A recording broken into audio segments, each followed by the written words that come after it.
You're listening to the Non-Del Influencers Podcast, brought to you by First Funding. Join host Matt Coles as he delivers powerful conversations to help non-delegated lenders succeed and scale in today's market.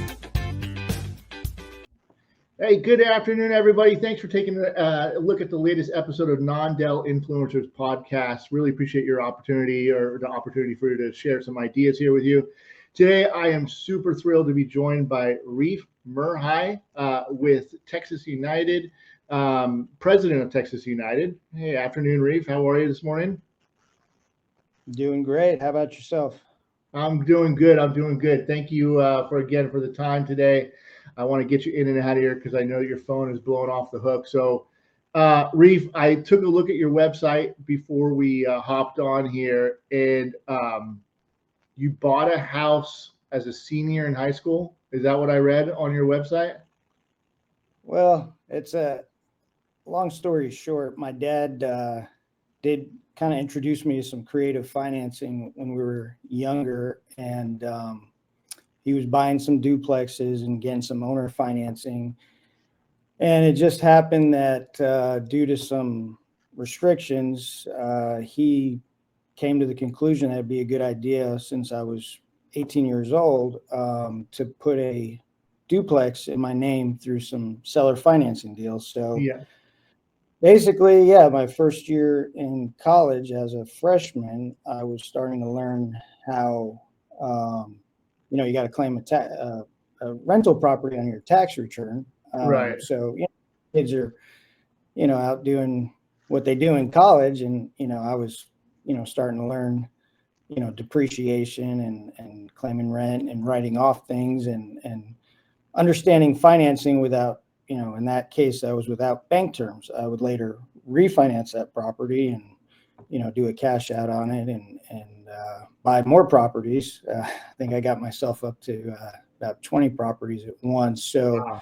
A lot of the reasons why I even got into the real estate and mortgage business was starting with, accidentally, my dad making a decision because, for various reasons why, but he, needed me to become an investor in a duplex at a young age. But it taught me really quick, how things work. And, as soon as I finished college, started with my little brother going to Texas A&M after I graduated. I said, man, don't buy or don't rent or go to the dorms. Let's just buy a place and get some roommates, and we'll start acquiring some properties. So I started to just get into learning how real estate transactions work, learning the real estate side, learning the mortgage sides, and and I've probably done every type of well, now there's so many different finance products compared to what was available, but I've first-handedly had to go through the heartaches, the ins and outs, and I try to use that now going forward to use those experiences to assure people that we know what we're talking about, and we know how to get them done, because not only do I do them for others, but I've had to do them myself, so I can usually put myself in their shoes in a lot of these situations. Because I wound up being a school teacher, and then trying to buy properties on a fixed salary. I had to learn how to start figuring things out to keep acquiring properties as a school teacher on a very limited salary. So financial literacy, right, is one of the things that's probably the biggest missing gap in high school and college education, in my opinion. And it seems like you kind of learned by living it, right? And then you got out of college, and then you were a teacher, and you're trying to make, you're probably trying to stretch your dollar as far as you possibly can, all while maintaining properties, growing properties, whatever it might be. I mean, that's quite the story to get into the mortgage business. And here you are today. You started Texas United in 2022 or 2024? So we actually started it as a brand in 2020 when I was under Oh, MCAP Home Loans. It was kind of like a DBA of a bigger company. But, as rates increased and margins thinned over, the next couple of years, we got to the point where, being part of a big retail corporation wasn't, what was best for us and wasn't best for our clients, pockets. We wanted more options, more flexibility, more products, and just different ways to, I'm a consumer myself, and I always say, if I wouldn't buy it for myself, how am I going to sell it? I can't yeah, sell something I personally buy or believe in. So I started to not believe in, this higher, bigger corporation retail pricing, because I'm like, I wouldn't buy this loan. It'd take me 2 minutes to go online and find a better deal. And how am I going to sell that? I can't sell something by myself. a lot of people have the hand in the kitty, right? At some point when it's a big corporation, and you just probably saw a more streamlined way to do it for yourself. Absolutely. Yeah. So you make that move. Did you broker out for a couple years? Tell me a little bit about the evolution of you moving into the non-delegated space. What did that look like for you? So 2022, obviously we had large increase in rates. Going from the end of 22 into 23, we were feeling the pain. I think the end of 22, I actually, we started a little bit with the mortgage marketing animals. I had a coach that kind of opened up, I knew what was out there, but I didn't really know. And then he kind of introduced me to a couple different, broker owners, kind of felt it out, and wound up joining. I thought a franchise idea was a good deal. So I did I took Texas United as a franchise of a bigger broker where we could kind of have our brand, but we were still under somebody. And that was, we were with Empire Financial. Okay. And that was just a big learning curve for us, where we got to kind of see the broker world. They actually had an account with First Funding. So I was probably did the first few loans we were like the guinea pigs that were, I guess, allowed to do the first mini correspondent or wholesale or warehouse line deals for Empire through First Funding. So we got to, learn, right there with them, and they've grown pretty big. And, it was just a point where we just always wanted to really have our own brand and not show.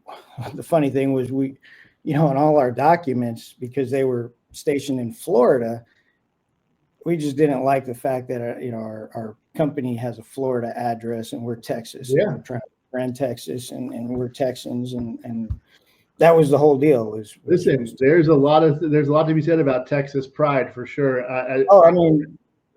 Yeah, I live in Los Angeles, and so I commute back and forth to Dallas for First Funding now. And yeah, there's it's new to me, but I can imagine that some of your borrowers are probably like, "What's this guy doing with Texas United?" And I got to call Florida zip or area code to get a hold of somebody.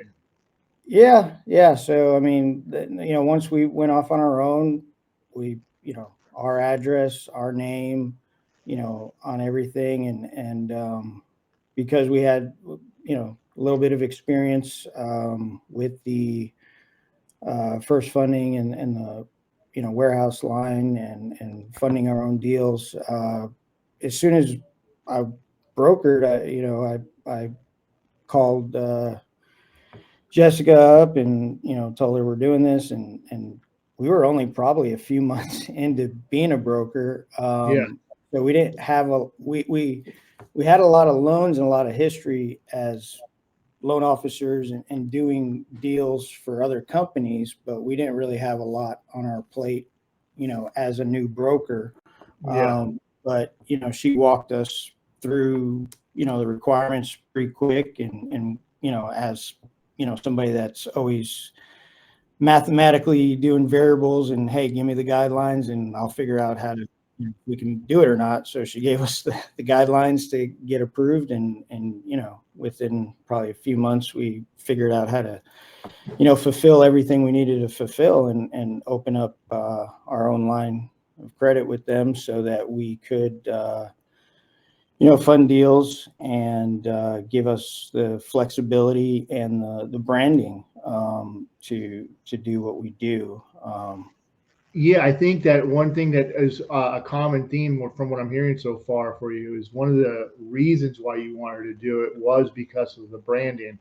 And I would imagine that that branding starts from the first phone call all the way to the closing table, right? It's Texas United all the way through, right? And that makes a difference. And do you notice that? Because I do know, right, you do broker out some loans still. Do you notice a difference between the branding opportunity between a wholesale loan and a non-del loan, just, from what you're exposed to? Absolutely. I mean,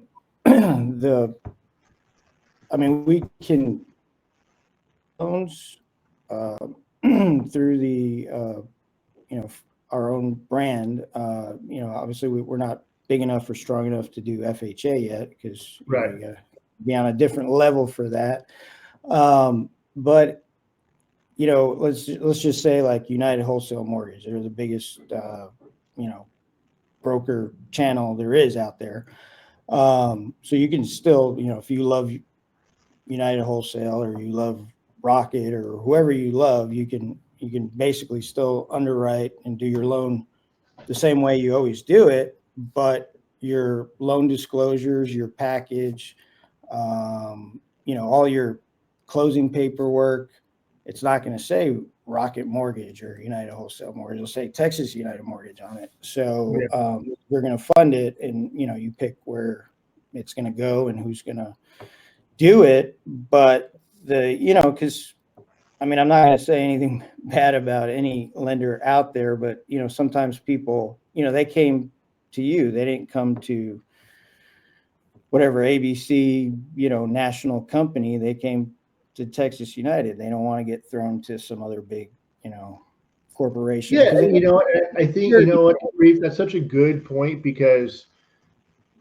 you and I and everyone that's probably watching this have history. We closed hundreds or thousands or tens of thousands of transactions.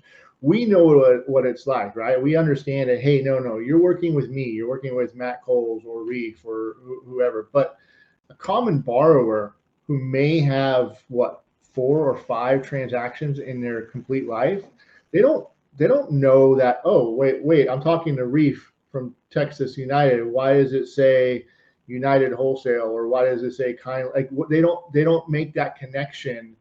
And it's just a question that you don't have to answer when you're doing it on the non-delegated side, which is, no, I'm your point of contact. I'm the lender. I'm going to take you all the way from start to finish of the process. I think it's a very, while there's a lot of reasons to move to non-delegated, I think that's one of the reasons why, just the communication piece of it and the branding aspect of it is one of the overlooked ones. Most importantly, when you did move though, Reef, when you said that you had got started, and you were just you had experience, but you didn't know how to get your own warehouse line, and First Funding obviously helped you out with that. What were some of the unexpected nuances, if you could remember back, like something that was a challenge for you to go through, or something that was like, oh, I didn't think about that? Was there anything that came up during that process? As far as doing the loans or the application for getting the warehouse line for the first time? I had expectations that, we were going to have to show production. We were going to have to show, some financials. There wasn't anything crazy or like, and I don't remember exactly, how much reserves you have, but if you're doing a decent amount of business, you're going to have loans under your belt. You're going to have cash flow in your business accounts. It wasn't anything that was out of, tell you, it wasn't. I mean, it's like getting a mortgage, but it was for your mortgage company. But once they tell you what you need, it's just like getting a mortgage. You just start figuring out, okay, do I have this? Do I have this? Or do I need to work to get this? And if you don't have all the variables, you just figure out, okay, I don't have this right now, but Yeah.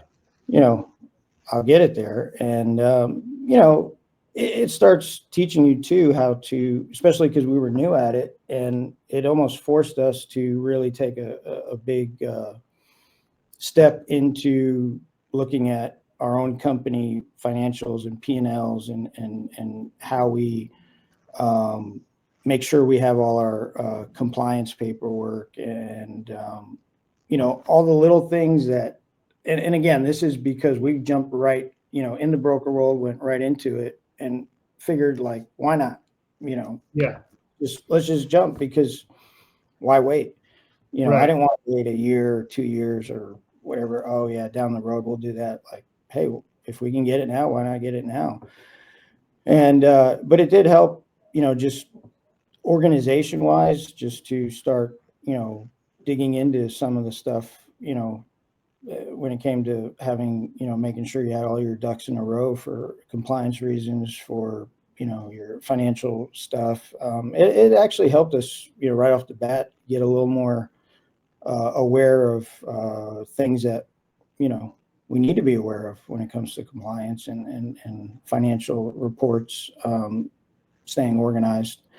And now we have, audits too, because we fund the loans. So now we gotta, make sure we're keeping all our documents and stuff together. And, so it forces you to do more than you would do if you were just a regular broker without. Sounds like in a good way, though. I mean, it sounds like No, it puts, absolutely. it helps, And it helps you with and the if you want, guardrails.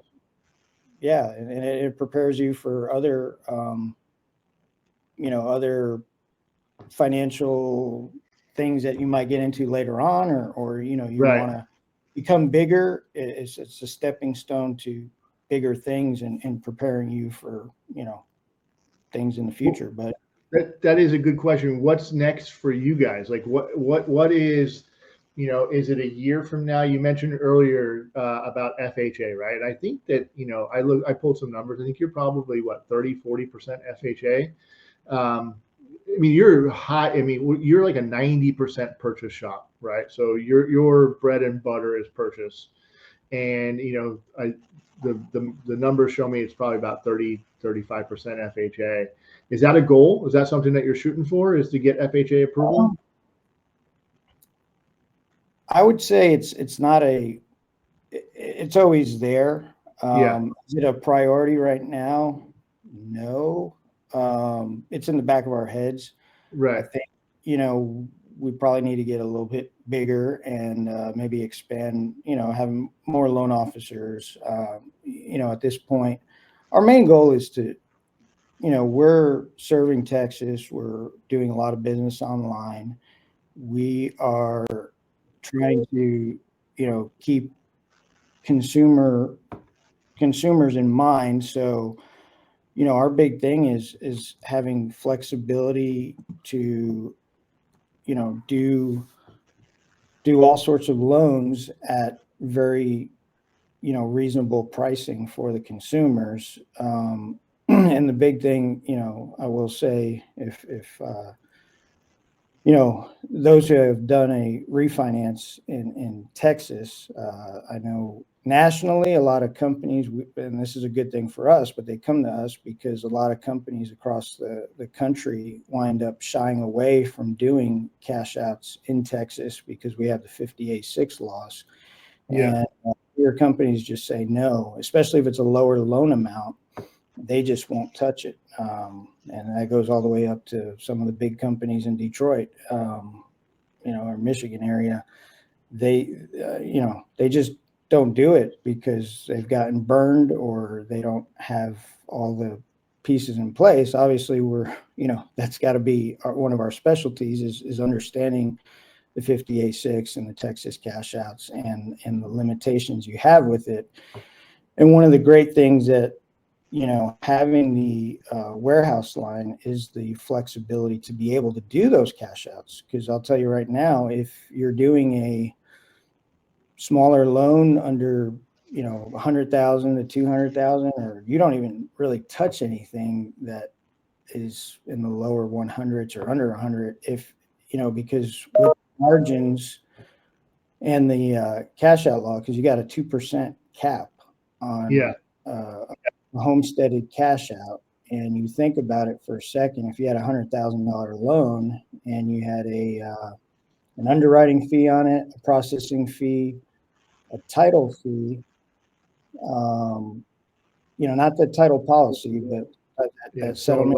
Lower. All that cash out into your pocket. That 2% cap, you killed your 2% cap before you even put an origination on it. Just by processing, underwriting, and some of the title fees. You wind up tolerance curing your compensation at the end of the day if you just have a regular, if you go regular lender paid, you risk any margin you had going away because you failed. You went over the 2% limit of fees, and they weren't even your fees. They were just loan associated fees, and that's just not good. But with the warehouse line, you can and you're funding it yourself, you can kind of do your calculations, and the rebates that the rates give, if you're brokering it, you give those to the borrower, but those still don't cure your tolerances. But when you have it where you can use those margins to roll those fees, basically where you can cover those costs. I mean, you're the lender, so you can pay out, what you need to pay out, but show less fees. And that's what people want too. They want to be able to refinance, go down in rate, and not add a lot of fees to their loan. And by having the lines of credit, you can actually accomplish that because you can show less fees and actually use the margin to take care of the fees versus you having to display the fees, and then you're busting, and then you might wind up paying to do the loan, or not getting it done at all because you can't even do it. So I mean that's a Texas thing, but it's still like that too on anywhere in the country probably, because they have a 3% limit in a smaller loan. I mean, it's so easy to well, that's one of the things that happen, right? One of the offshoots of the changes that we've gone through as an industry is that a lot of people won't work on a $50,000, $75,000, $125,000 loan, and that's just the way that's just a offshoot of the regulations that were put into place, and that's one of the challenges that the industry definitely has. So, Reef, one of the things that is probably one of the biggest misconceptions, and I don't know that your office fits this, is when you move to non-del, or when you're working as a non-del, you have to have way more support staff. I know your office a little bit. I don't know that you guys have crazy overhead with support staff. Can you talk to me a little bit about what your structure looks like? Like, who does the wire ordering and who does the post-closing? Or is there the same person? Just a little bit about what your staffing is all about. Honestly, we haven't hired anybody extra.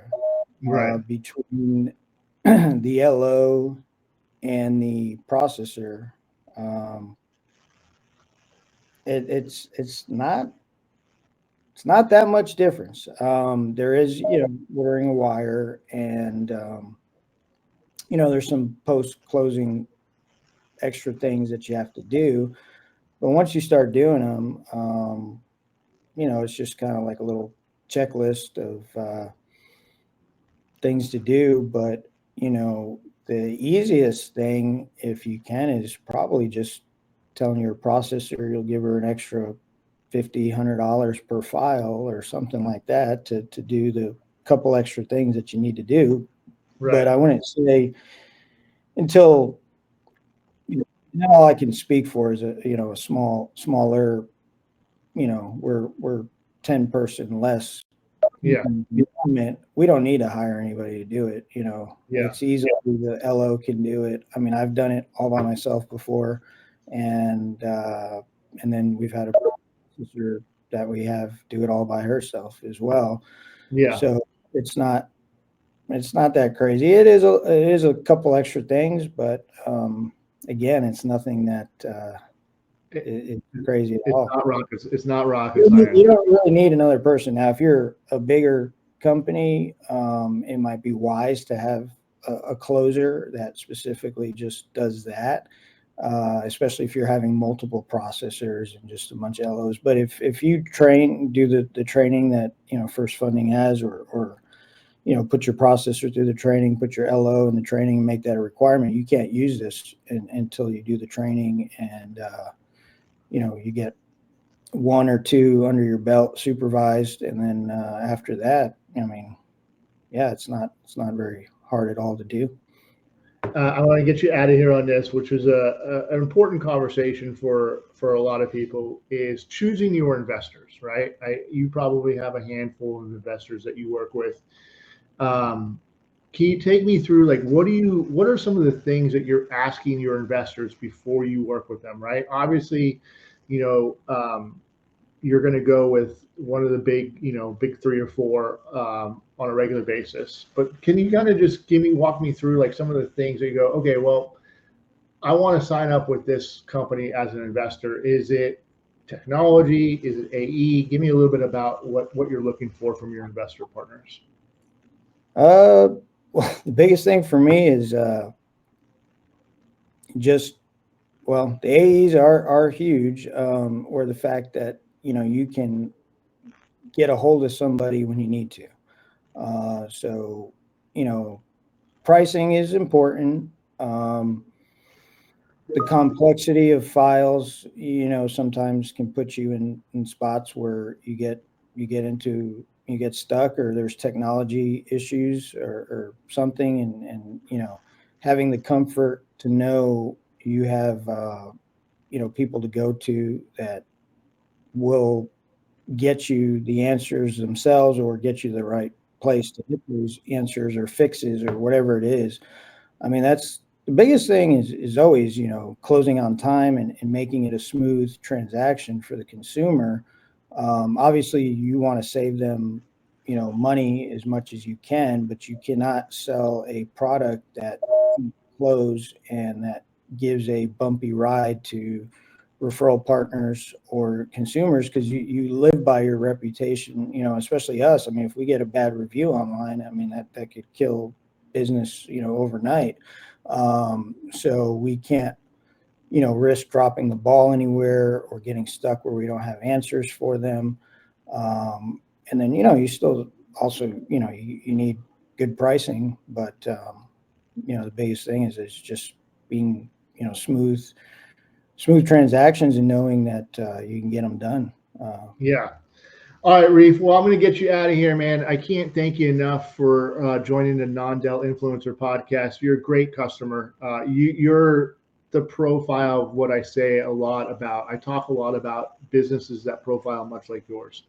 I think a lot of people look at non-Del lending and go, oh, it's the big shop. It's the 50, 60 LOs, 100 transactions per month. I go, no, there's a lot of Texas Uniteds out there that are less than 10 people, putting up good production, solid production, and they see the advantages of non-Del, and they are taking full advantage of it on a business that they can do. And especially for a shop like yourself that's 90% purchase, I think the branding side of it is ultimately most important for you. So thank you so much for being a business partner, and thank you for taking the time. I really appreciate it, Reef.